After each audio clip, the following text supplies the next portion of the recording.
do want to do is kind of paint that picture of what that looks like, because whenever Jason says, the VA is more loud, I think back to Obama, his second term, and then the Trump and Hillary race.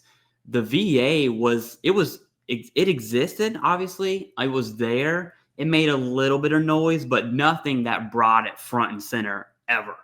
Okay, I can't think of a single time. Was that 2016-ish? Yeah, 2016, 2015, where I was like, ooh, that's what the VA is doing. People just didn't know it because they didn't see it. And then we saw the Mission Act. I would say that was the first thing that kind of highlighted the VA. And more so in the Biden administration, talking about the PACT Act, that led to healthcare wait times, that led to what the Mission Act was supposed to be used for. And then we really saw, and I'm just going to glaze over this topic, the previous administration kind of do some shady stuff against community care. That's a fact. Okay, that's not an opinion. That's a fact. And so now we had the Mission Act. And then we see the Trump administration doubling down, I would say quadrupling down on community care. That's going to happen. And so to just kind of frame what Jason's saying here is, in the last 8 years, the VA has not necessarily front and center, but they're in the space now. Like, they're in the room, right? Like, they have a chair at the table. And so now we're more poised to say, hey, what's going on? So I would totally agree with you on that one. I do think there's other reasons, and I would also say the VA is becoming too political. It's a cabinet position, so it's natural, right? Our benefits we have are granted politically through a process, through lobbying. Trust me, if veteran benefits aren't lobbied for, we're not getting anything, in case you're wondering, right? Right. And our national VSO, like the VFW, does a lot more than help veterans submit claims. I would even say helping veterans submit claims is lower on their priority versus right. Legislative directors, really like national level VSOs. Like, that's what they are doing, and that's good. That's why I say, hey, at a minimum, support your national VSOs, be a member, get a lifetime membership, get a annual membership, whatever that looks like for you. At a minimum, I always recommend that. But I do think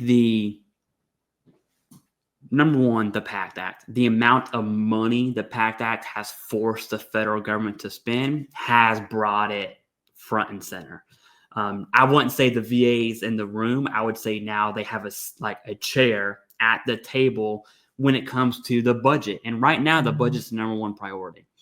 And so you look at DOGE, you look at the federal spending limit and the debt, the VA is up there.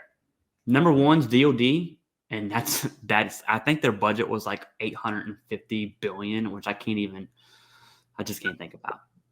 The VA's number two, right? At what was like it, 253? I don't know. It's like over 400, right? Yeah, it's up there, okay? And so the VA is front and center. I would think they are being very political, and there's three reasons. One, they're in the room now. Two, the PACT Act. Three, the VA secretary going on news networks and posting videos specifically being political, right? I would make the argument that the VA secretary statements are more political in nature than they are veteran-centric. And I know that's going to rub people the wrong way, but mainly because, we did a video last week, Jason, and lo and behold, the Biden administration this, Biden administration that, budget this, hiring employees that, which has good argument to talk about. I think the VA secretary is in a really bad spot, personally, where he has guidance from higher administration. He's trying to remain veteran-centric. At the same time, there's this under-the-cover mandate, if you will, to say, hey, man, you gotta cut your budget and you gotta cut some federal employees. So good luck. And I think he's in a very tough position. I think this time next year, probably even next fiscal year. So October of 2026, that next fiscal year, I think we'll be able to say, hey, here's how I think Doug Collins did as a VA secretary. Right now, he's in a very tough position. We can speculate this and that. I would die on the hill that the VA is becoming too political right now. And I'll end my statement on this. Veterans need to be, for the VA, nonpartisan. I don't care if you're a diehard Biden, Kamala, or diehard Obama era, or even diehard Hillary or Bernie. I don't care. I don't care if you're diehard Trump, diehard Bush era, right? Don't care. When it comes to VA issues, that's completely irrelevant. You can still be your diehard fans, that's fine. But when it comes to the Major Richard Starr Act, things like that, when it comes to the Elizabeth Dole Act, when it comes to, there's legislation that's going to at some point be discussed, and I think the House made that very clear with Chairman Luttrell about VA disability claim accreditation. That's probably the biggest legislation that no one's really talking about right now. When it comes to those things, it can't be, well, this is sponsored by a Republican or this is sponsored by a Democrat. It's irrelevant. Okay. Right. What I would like to see is when it comes to VA issues, they just take the D and the R from their name and just present the issue as is. Right. But it's political in nature. That's not going to happen. I understand that. Those are kind of my final thoughts to answer the impossible question. Right. Yeah. Yeah. You know, I'm going to take the other side here for a second on it's actually a good thing to be more out there, more political, because we can't pretend it's not a political entity. It's a cabinet position.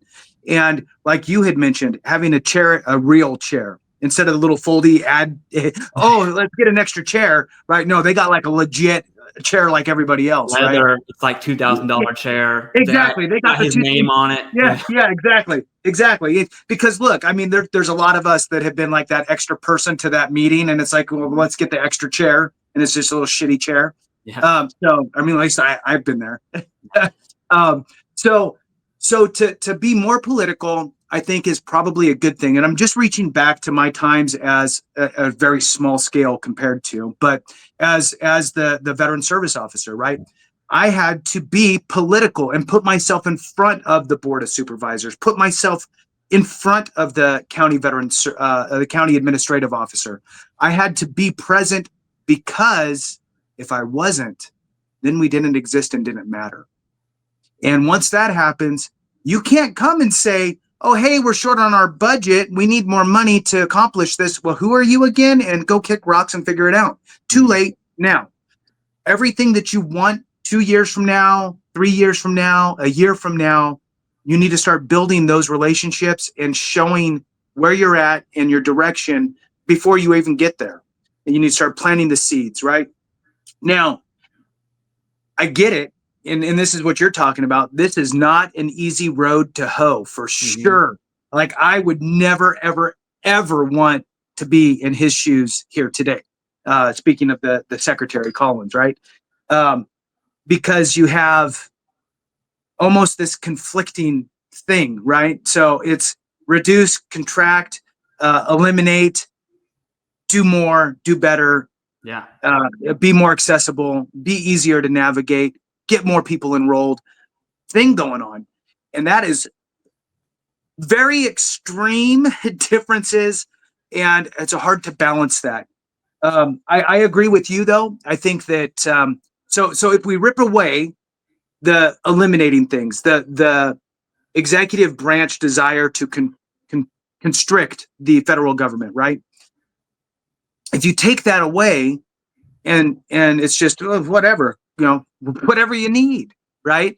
Then the argument is very clearly, yes, be out there. I get it. You were appointed by a Republican. You are a Republican. I get it. Like, that's fine. Do whatever you need to say to get what we need to help veterans, because that's what we're trying to do. I see that. So makes sense. You're never going to get a Republican president and a Democrat secretary. It's never going to happen.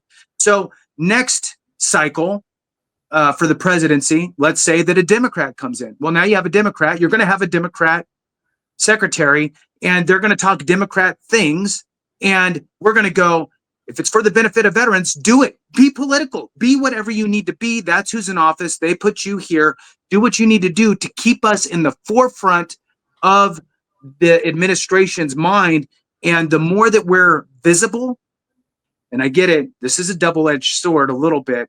The more that we're visible, the more we can get done. But then also the scrutiny aspect, right? Well, let's peek behind the curtain. Oh, wow, really? Should we really be doing that? I think that part of that is just self-made fear, because I think that barring those fraudsters out there, somebody who've committed fraud for benefits, okay, I don't care what you think, the fraud guy or gal, you deserve to be caught. But I think that everybody else has a little piece in the back of their mind that kind of goes, you know, I feel like I'm getting too much almost in some cases, right? Some people are like, I feel like it, you know, and this is why people don't file, right? Save it for somebody. I have both of my fucking legs. Excuse my French. Yeah. I have both my legs. Do I really deserve this? And so we have this weird, somebody has it worse off than me. I don't really deserve it, but I got it. And there's this weird thing that goes on with benefits, right? So I think that there's some fear there about being visible. Everybody kind of wants to be invisible and just get. You're not going to get if you're not visible. So there's that too. Anyway, I know I rambled and I was all over the place, but I think that there is some pros to being more visible. More visible means more political. It's a political position. It's a political environment.